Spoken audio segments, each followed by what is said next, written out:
En el final, Luis Majul construye una crónica política que busca retratar el ocaso del kirchnerismo, concentrándose especialmente en el periodo en el que el poder de Cristina Fernández de Kirchner comenzó a resquebrajarse bajo el peso de sus propias contradicciones. Las investigaciones judiciales que avanzaban sobre su círculo de confianza y el desgaste profundo que se había instalado en la sociedad argentina luego de años de confrontación y discursos polarizantes. Majul no oculta su perspectiva crítica y, desde ese punto de vista, organiza una narración en la que los episodios, los personajes y las decisiones del gobierno se entrelazan para mostrar un proceso de deterioro que, según su lectura, era inevitable. Desde las primeras páginas establece un paralelismo entre el fin del ciclo y ciertos rasgos estructurales del kirchnerismo, la centralización extrema del poder, la lógica de amigo-enemigo que marcó su identidad política, la manipulación del relato económico y social, y las redes de negocios que, según el autor, se consolidaron bajo un mecanismo que involucraba obra pública, empresarios afines y funcionarios clave. El clima que describe está cargado de tensión. Se trata de un gobierno que, para Majul, se fue aislando en un microclima de lealtades absolutas, en el que la crítica era considerada una traición y en el que toda señal de desgaste se interpretaba como una operación en su contra. Uno de los pilares del relato del libro es la figura de Néstor Kirchner, cuya influencia, según Majul, sobrevivió largamente a su muerte. Lo retrata como el creador de una matriz de poder basada en la presión, la negociación agresiva, el control territorial del peronismo y una concepción patrimonialista del Estado. En la visión del autor, Néstor dejó una arquitectura que Cristina profundizó, una forma de gobierno basada en la verticalidad y en el uso del conflicto como recurso político cotidiano. Majul señala que la personalidad de Néstor, su estilo compulsivo y su obsesión por acumular poder, dejaron marcas profundas que luego definieron el rumbo del kirchnerismo, incluso cuando ya no estaba físicamente. Mientras avanza la historia, el libro se adentra en los conflictos económicos que fueron debilitando la estructura del gobierno. Majul describe cómo el INDEC fue intervenido para ocultar índices de inflación crecientes y cómo el relato oficial negaba problemas que se volvían evidentes en la vida diaria: aumentos reales de precios, parálisis energética, caída de reservas, fuga de capitales y un cepo cambiario que tensó aún más la economía.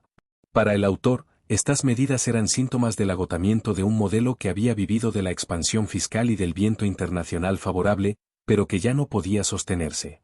En paralelo, las denuncias de corrupción comenzaron a ocupar el centro del escenario. Majul dedica considerable atención al ascenso de Lázaro Báez, un empresario que, según la narrativa del libro, pasó de ser un empleado bancario sin relevancia a uno de los hombres más ricos y poderosos de Santa Cruz gracias a su estrecha relación con el matrimonio Kirchner. Majul presenta el fenómeno Báez como la expresión más visible de un sistema de acumulación irregular basado en la adjudicación casi automática de obra pública, el movimiento de fondos dudosos y la protección política que blindaba a quienes se beneficiaban de este entramado. En su reconstrucción, el caso Báez simboliza la manera en que el poder económico y el político se fusionaron durante la década kirchnerista. El libro también profundiza en la forma en que el gobierno se relacionó con la justicia.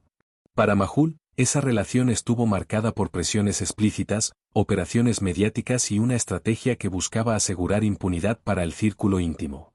Describe episodios en los que ciertos jueces y fiscales, según su versión, actuaron con independencia pese a las presiones, y otros en los que el poder político logró instalar o sostener funcionarios alineados con sus intereses. El autor utiliza estos episodios para mostrar un clima de creciente cerco judicial. A medida que Cristina se acercaba al final de su mandato, las causas avanzaban, los testimonios se multiplicaban y la protección institucional se debilitaba. Majul introduce además la cuestión del relato, la construcción permanente de una épica que buscaba presentar cada medida, cada decisión y cada conflicto del gobierno como parte de una batalla por la soberanía y la justicia social.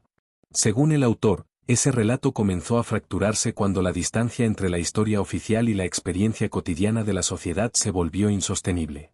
La idea de un país en crecimiento constante ya no coincidía con la economía real, los discursos sobre derechos humanos chocaban con denuncias nunca atendidas, la apelación a la transparencia resultaba incompatible con los escándalos de corrupción que salían a la luz.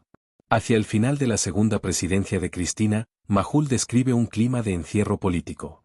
Según su reconstrucción, la presidenta confiaba solo en un pequeño grupo de funcionarios y militantes que reforzaban un diagnóstico cada vez más desconectado del resto del país.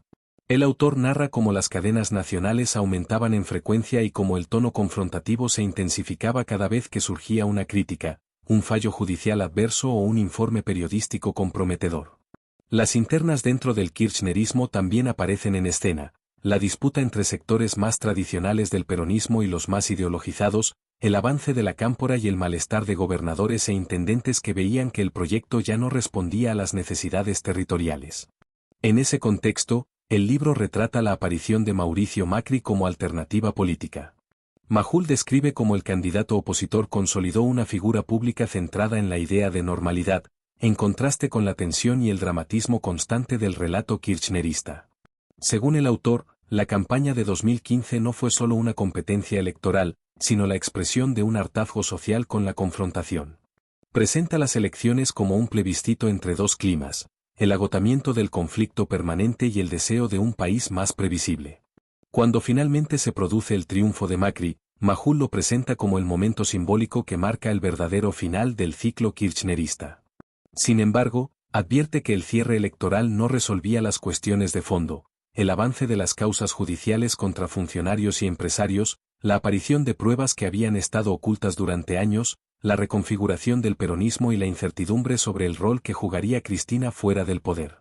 El autor dedica un tramo del libro a describir cómo, tras la derrota, comenzaron a emerger documentos, testimonios y detalles que durante el gobierno se mantenían bajo reserva o eran directamente negados. El libro concluye exponiendo la noción de que el final del kirchnerismo no fue solo la llegada de un nuevo gobierno, sino la exposición pública de un sistema de acumulación política y económica que, según Majul, había sido sostenido mediante la manipulación, la presión institucional y los beneficios personales. La transición política solo permitió que parte de esa trama saliera a la luz, y el autor sugiere que la justicia tendría la responsabilidad de determinar hasta dónde llegaba el alcance de esos hechos.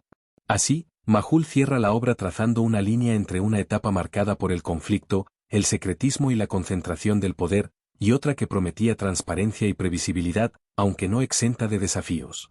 En su lectura, el final del kirchnerismo fue el resultado de la acumulación de sus propios excesos, errores y contradicciones, que tarde o temprano debían colapsar frente a la realidad social y judicial del país.